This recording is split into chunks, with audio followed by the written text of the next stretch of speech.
Salut à tous, c'est Simon de chez Sulky. Aujourd'hui on se retrouve dans le Nord-Pas-de-Calais à la Cuma du Bois-Quesnoy. On va aller retrouver Pierre qui est en train de préparer des terres à pommes de terre avec une HR 4 mètres, une 4000.22 de chez nous. On va aller le rejoindre en cabine et puis ensuite on verra quelques images en fonctionnement de la machine. Allez, c'est parti! Ok, donc on est avec Pierre donc qui est en pleine préparation. Est-ce que Pierre, du coup, tu peux nous en dire plus sur votre utilisation que vous en avez de la HR à la Cuma et puis dans quel contexte, etc. vous l'utilisez? Alors la machine, donc c'est une HR 4000. Elle est utilisée pour les semis de blé en fin de saison avec un semoir Xeos Pro et pour les semis de lin. Les semis de blé en début de saison et les semis de colza sont effectués avec un Q-Line XR.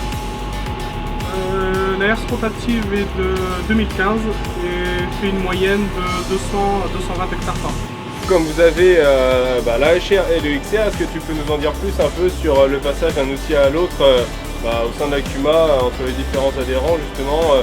Quand vous êtes sur le XR, vous voulez passer sur la HR, combien de temps à peu près ça vous met? Alors le temps de changement d'un outil à l'autre sur le Xeos c'est assez rapide. On passe en moyenne 20 minutes à 25 minutes maximum. C'est relativement court en soi pour changer d'un outil à l'autre, donc j'imagine que pour vous c'est peut-être un bon compromis justement entre les deux outils. Ouais, tout à fait. Donc c'est ce qui nous permet vraiment en début de saison d'avoir un débit de chantier assez élevé pour les semis de céréales en conditions assez sèches, et dès qu'on vient en conditions humides, on n'en a pas pour longtemps à passer d'un outil à l'autre pour finir les semis de céréales. Du coup Pierre, est-ce que tu peux nous en dire plus sur l'utilisation du Carnot? Je vois que vous en avez un en cabine, et puis on a la particularité d'être dans la Cuma où justement le Carnot est né. Alors est-ce que tu peux nous expliquer un petit peu les principaux avantages et ce que vous en faites de ce boîtier? Alors l'intérêt du Carnot, c'est de pouvoir comptabiliser la surface et le temps passé par parcelle ou par exploitation. Cela permet d'avoir une facturation assez rapide dès la fin de chantier. Le Carnot peut être utilisé sur un tracteur ou alors comme là sur une herse rotative ou sur tout autre matériel. Ok, alors écoutez, en tout cas merci de nous avoir suivis. On va vous laisser sur les quelques images d'utilisation de la machine, et puis moi je remercie Pierre en tout cas pour son accueil.